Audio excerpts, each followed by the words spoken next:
This was a deadly, difficult, and disturbing weekend for our city. Portland Mayor Ted Wheeler speaking publicly for the first time since the violent weekend in Portland.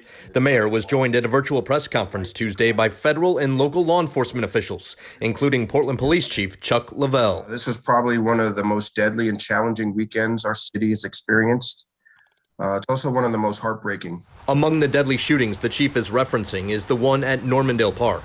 The chief describes a confrontation between armed resident Ben Smith and armed protesters that left 60-year-old Brandy Knightley dead. This was a very challenging and dangerous scene for many tactical reasons.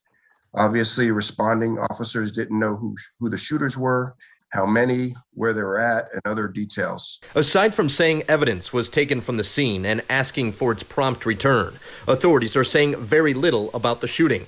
Some will argue that's a calculated move to control the narrative, but Multnomah County District Attorney Mike Schmidt says that's not the case at all. Our biggest responsibility is to build a case and make sure that those who cause harm are held accountable. That's what our focus is. DA Schmidt's office, along with local and federal investigators, will be tasked with determining a motive behind the deadly shooting.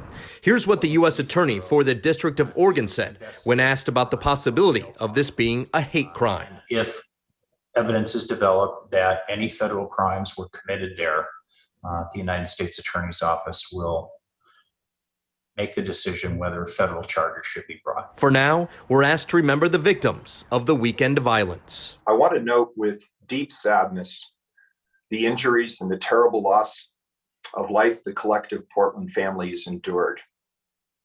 I'm grieving along with those who've been impacted by this weekend's events. Authorities acknowledge it has been difficult getting some of the witnesses to talk to them about what happened at Normandale Park.